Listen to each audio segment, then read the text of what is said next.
friend that I really love. She's really very special, Dr. Sofra. I hope I'm pronouncing it from Hong Kong. So she has a doctorate in neurophysiology. So she's doing a lot of researches in London and also in New York, clinical side. She has published multiple articles. She's a really researcher about neurophysiology, hormonal balance, of course infumal, because we are more concerned about this after menopause. And she loves also researching about fitness and health, wound healing, neuropathic pain, and she's specialist of COVID. We don't want to talk about that remote story in our story. So she also deals about obesity, diabetes, and she speaks more than... No, she has written a book translated in more than 9 languages, so 2 books on health enhancing. And look, she's the example of health and like anti-aging procedure and so on. So thank you so much for being here. We're going to talk about the problem with visceral fat and why lipolysis alone is not enough. Thank you, Dr. Lisa. Thank you. That was an amazing introduction. Thank you. This is my friend from France. Italy. Well, we met in France. Okay, so let's talk about what's the problem with visceral fat. What's the problem? Well, you die from it. That's what's the problem. And why lipolysis alone cannot be enough? Because lipolysis, how do I do this? Is that right? Yes. Lipolysis only addresses the subcutaneous fat. And I do not have any financial disclosure to make. And let's start. So, why visceral fat is a problem? Because this is the shape of death. And do you know anyone who's 78 years old and has a lot of visceral fat?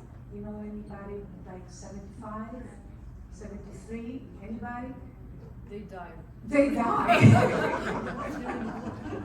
Exactly, they die. And basically, obesity and visceral fat is one of the greatest causes of death, along with heart attacks, can come diabetes and all other.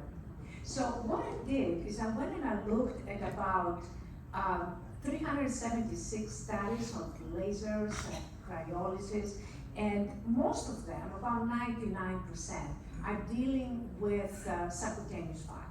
And there were a couple from Duarte that they combined laser and exercise, and they found some effect in visceral fat, but you don't know if it was the laser or the exercise that did the trick.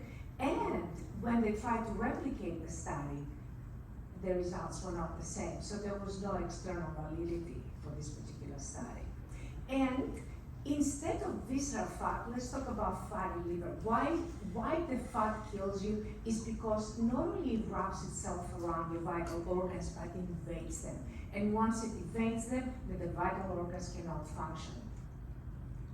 So age and the relative importance of liver-related deaths in non-alcoholic fatty liver is about, in 2023, they had a study with non-alcoholic fatty liver, and they found that there was a higher incidence of heart attacks. And it's about 25, about a quarter of the population has fatty liver after, well, the 75% of the population are younger, so they have not reached the age with the fatty liver yet. So when you reach a certain age, 45, 50, you most likely are going to have fatty liver. So it's a very serious problem.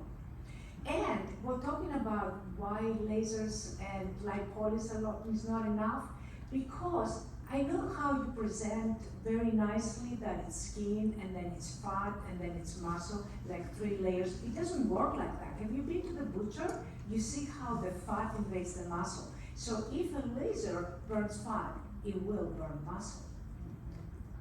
And of course, what happens is that the lipolysis brings all of the triglycerides and lipids into the bloodstream, and unless you exercise, all of those will remain in the bloodstream and will cause a possible medical problem eventually. So you have lasers and RF, and you have different modes of exercise, active exercise or effortless exercise, which is what we were kind of looking at in our research. And the lasers and cryolysis and all these other devices that we're talking about, they do not work on metabolism or the hunger or the muscle growth. Whereas exercise modalities increase the metabolism, balance the hormones, and reduce the hunger because they detoxify. The more toxic you are, the more hungry you're going to be. So that is the problem. And this presentation is based on 3 articles that are published recently that has to do with the long-term effects and also the effects on the fatty liver. And how do we repair fatty liver? Is it just by taking away the fat, or is there another mechanism that actually repairs the fatty liver? And I'm going to be talking about that in a second. This is just the books. They have been translated in 9 different languages. I'm finishing a 3rd book right now. So what happens as the fat is lipolyzed and it goes into the bloodstream to be served as an energy source, it also has stem cells. Fat has stem cells. So now you can use your own endogenous stem cells to repair your vital organs. And there were about 95 articles with aerobic and resistance exercise that looked at the improvement of fatty liver disease. And this is what it looks like, the naturally released stem cells. So you don't have to take injections of stem cells. You can release your own stem cells, and that is extremely important for your health. So it's a health-based technology that we kind of focusing on. And after the pandemic, I think this is the trick, because if you do health, this is how you're going to be a pioneer, and this is where the money is, in being a pioneer. Now, the hepatocytes also play a role in detoxification and metabolism and protein synthesis in the liver. So this is what the fat contains, the adipocytes contain naturally. And what you can do, you can basically help with exercise, different modes of exercise, release them into the bloodstream and repair your vital organs.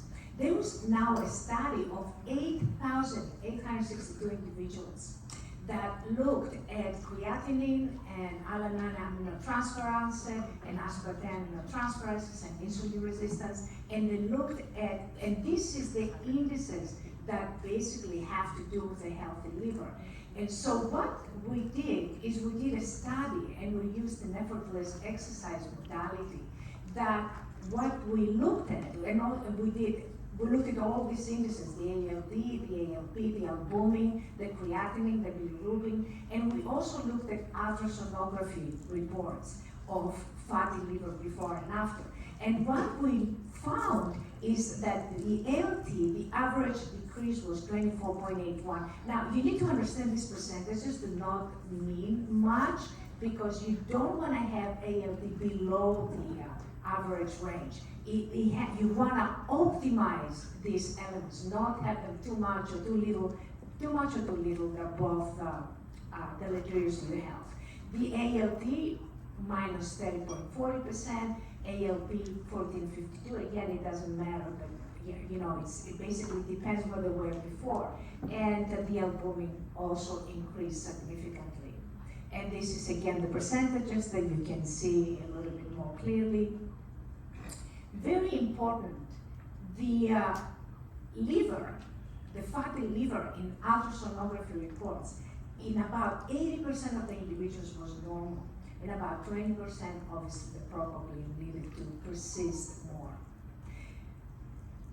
Now, the cortisol decreased as well, which is the stress level is going down. But again, you don't want to have the cortisol below average, below the normal range, because then you're going to get Alzheimer's disease. So testosterone increased by 50%, so this is good for men and their sexuality as well, and the muscle mass increased significantly. And these are all the percentages. We had very significant results in all of these percentages. Why? Because we have something that enhances health. So there are many important implications in this study. Number one is that basically you can use your own stem cells to repair your body, to repair your vital organs. And this research is important, developing novel treatments on how not just to reduce the visceral fat, but repair vital organs, which is longevity. This is anti-aging. Anti-aging is longevity, it's not beauty.